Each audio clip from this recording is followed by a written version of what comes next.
Traditional medicine has deep roots in South African society and has been developed over thousands of years.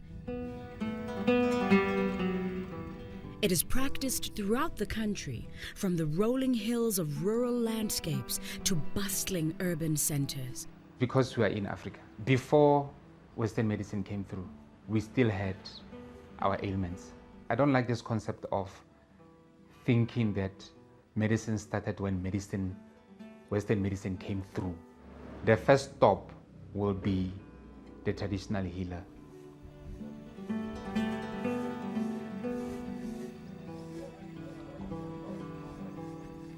And this custom continues today. South Africa has a population of over 50 million people. Officials estimate that upwards of 70% of the country, across all colors and creeds, consults traditional healers who are known locally as sangomas. There seem to be more healers than medical doctors. People will often consult an alternative healer as well as a medical doctor. So, like religion, these are parallel systems. The philosophical foundation is that all people are connected to each other through spirit, but also materially, that this is inescapable, and it's what we call the condition for the possibility of healing, that the healer can connect directly to another person.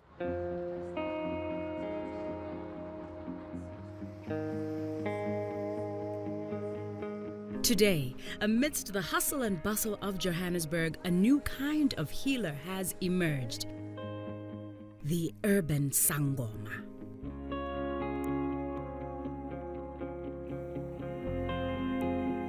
Coming from a long line of healers, Dr. Anthony Maifadi now bridges the gap between a medical and traditional doctor. People come to see me as a doctor. People come to see me as a traditional healer. It's one and the same thing.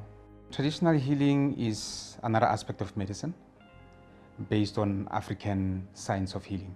You've got the Western side, you've got the African side, but ultimately they're all addressing one thing. You're trying to achieve healing. The teaching principles are the same. You approach a patient holistically.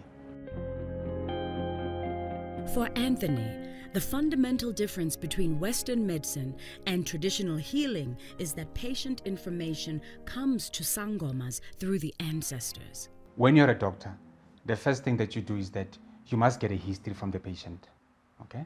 Then from the history, you will move to your examination. So in the traditional sense, it's also the same thing. The person will come to you with a history and all that. But the nice thing about it is that most of the time is that by the time the person comes through to you, some of the history is given to you by the ancestors.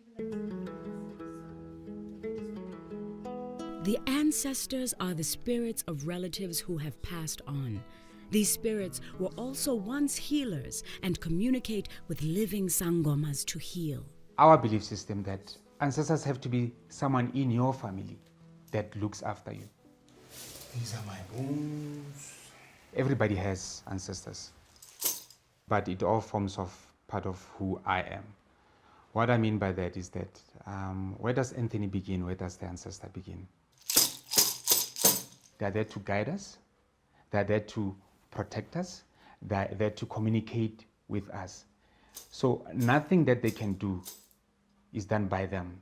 They have to get the mandate from God.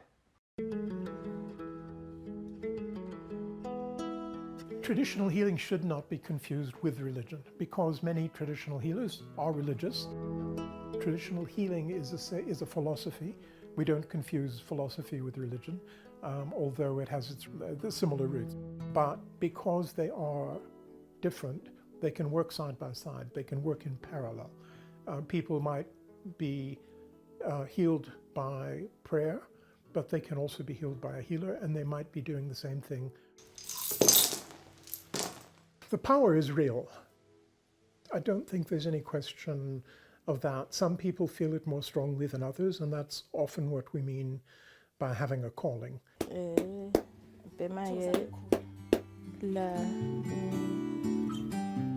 And the process by which a sangoma is called to become a healer is both sacred and secret. There are things I can speak of, and there are things I cannot, because I'm governed by a very strict code of ethics of the spirit world. Ancestral work and the gift and the calling is not something that's random that happens as you grow up. Amen, amen, amen. You are known at birth that you are a healer.